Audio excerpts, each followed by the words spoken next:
వాళ్ళకి తెలిసిన పర్సన్ని ఓకే చేశారు. అదేంటి సార్, మీరు నన్ను ఫైనలైజ్ చేస్తా అన్నారు కదా? అన్నాను, బట్ అర్జున్ ఇది నా ఫస్ట్ మూవీ. నాకు నేను తీసుకోవడమా, నా మూవీ స్టార్ట్ అవడం అనే సిచ్యువేషన్లో ఈ డిసిషన్ తీసుకోవాల్సి వచ్చింది. I hope you understand. Sorry Arjun. Sir అది కాదు.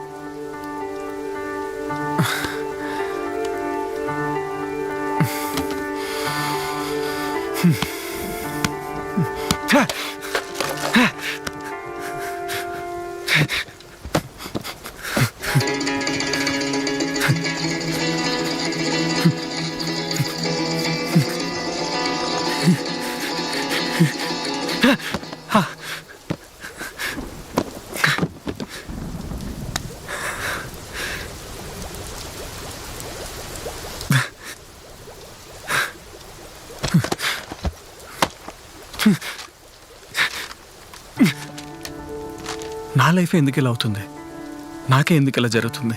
ఇక్కడుండి ప్రయత్నించడం కన్నా ఇంటికి వెళ్ళిపోవడం బెటర్. అసలు ఈ జీవిత యుద్ధంలో గెలుస్తానా? పరిగెత్తక ముందే ఓడిపోయాను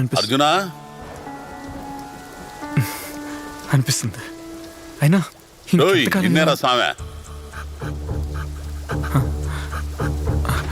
ఎవరు? నీ బుర్ర పని చేస్తుందంటరా? ఎప్పుడు చూసినా మీ మనుషులు బాధపడడం తప్ప ఇంకో పని ఉండదా ఏంది? మీ మనుషులా? అంటే నువ్వు దెయ్యమా?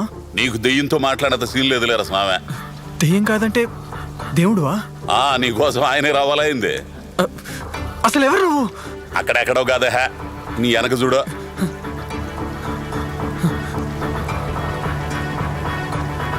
కొంపతీసి నువ్వు కాదు కదా? కనిపెట్టేసేవరా, నేనే.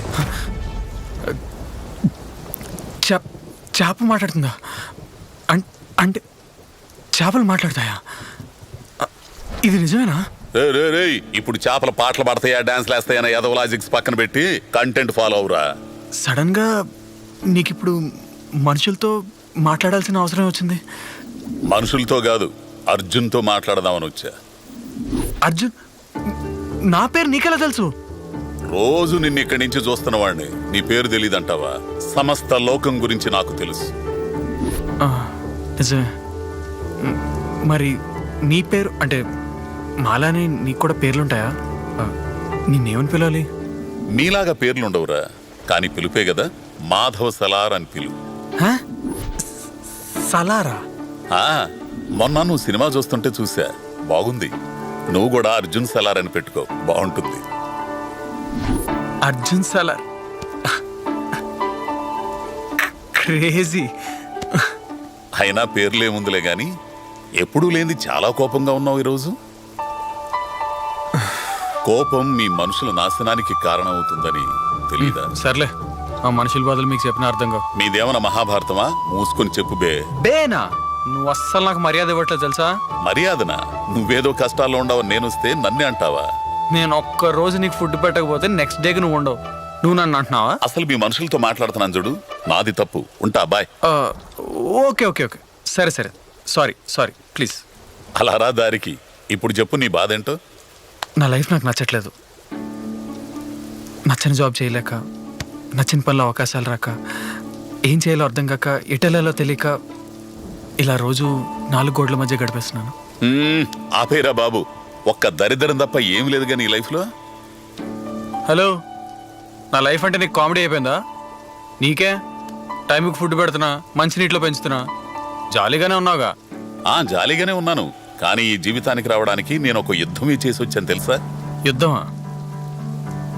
ఖాళీగా ఉన్నానని చెప్పి కథలు చెప్పుకో. కథలు చెప్పడానికి నేను మీలా మనిషిని కాదు. జరిగింది చెప్తాను విను. ముందు ఆ డస్క్లో ఒక పుస్తకం ఉంటుంది, తెరు.